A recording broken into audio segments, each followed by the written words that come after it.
Chauddagram Shuvopur union Durgapur যুব সমাজ কর্তৃক আয়োজিত ডাবল এলইডি ব্যাডমিন্টন টুর্নামেন্টের শুভ উদ্বোধন খেলা অনুষ্ঠিত হয়েছে। বিস্তারিত দেখুন চৌদ্দগ্রাম প্রতিনিধি শফিউল আলমের প্রতিবেদনে।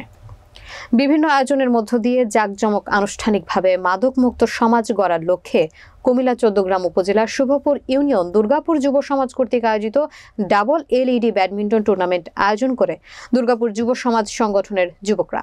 শুক্রবার রাতে দুর্গাপুর মসজিদ সংলগ্ন আয়োজিত উদ্বোধনী খেলায় প্রধান অতিথি হিসেবে উপস্থিত ছিলেন সিঙ্গাপুর প্রবাসী ইঞ্জিনিয়ার আবুল কালাম। বিশিষ্ট শিক্ষানুরাগী সমাজসেবক মাস্টার ইউসুফের সভাপতিত্বে বিশেষ অতিথি হিসেবে উপস্থিত ছিলেন বিশিষ্ট ব্যবসায়ী মানিক, প্রবাসী আব্দুল মান্নান, বিশিষ্ট ব্যবসায়ী আব্দুল মোমিন, বিশিষ্ট ব্যবসায়ী জামাল উদ্দিন, আব্দুর রাজ্জাক, প্রবাসী ইয়াসিন, ব্যবসায়ী দিদারুল আলম।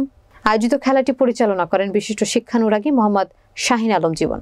উক্ত খেলার স্পন্সর কুয়েল কপি হাউজ, স্বত্বাধিকারী মোহাম্মদ ইমন মজুমদার, মোহাম্মদ শরীফ, ফয়সাল, শামীম, অনিক, মাসুম, নয়ন, ইমন, আলামিন সহ দুর্গাপুর যুব সমাজ সংগঠনের বিভিন্ন পর্যায়ের নেতৃবৃন্দ।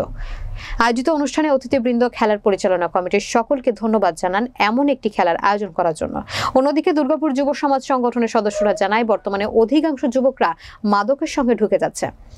তাই আমরা প্রতি বছরের ন্যায় এবারও মাদকমুক্ত সমাজ গড়ার লক্ষ্যে এই ব্যাডমিন্টন টুর্নামেন্ট খেলার আয়োজন করে থাকি।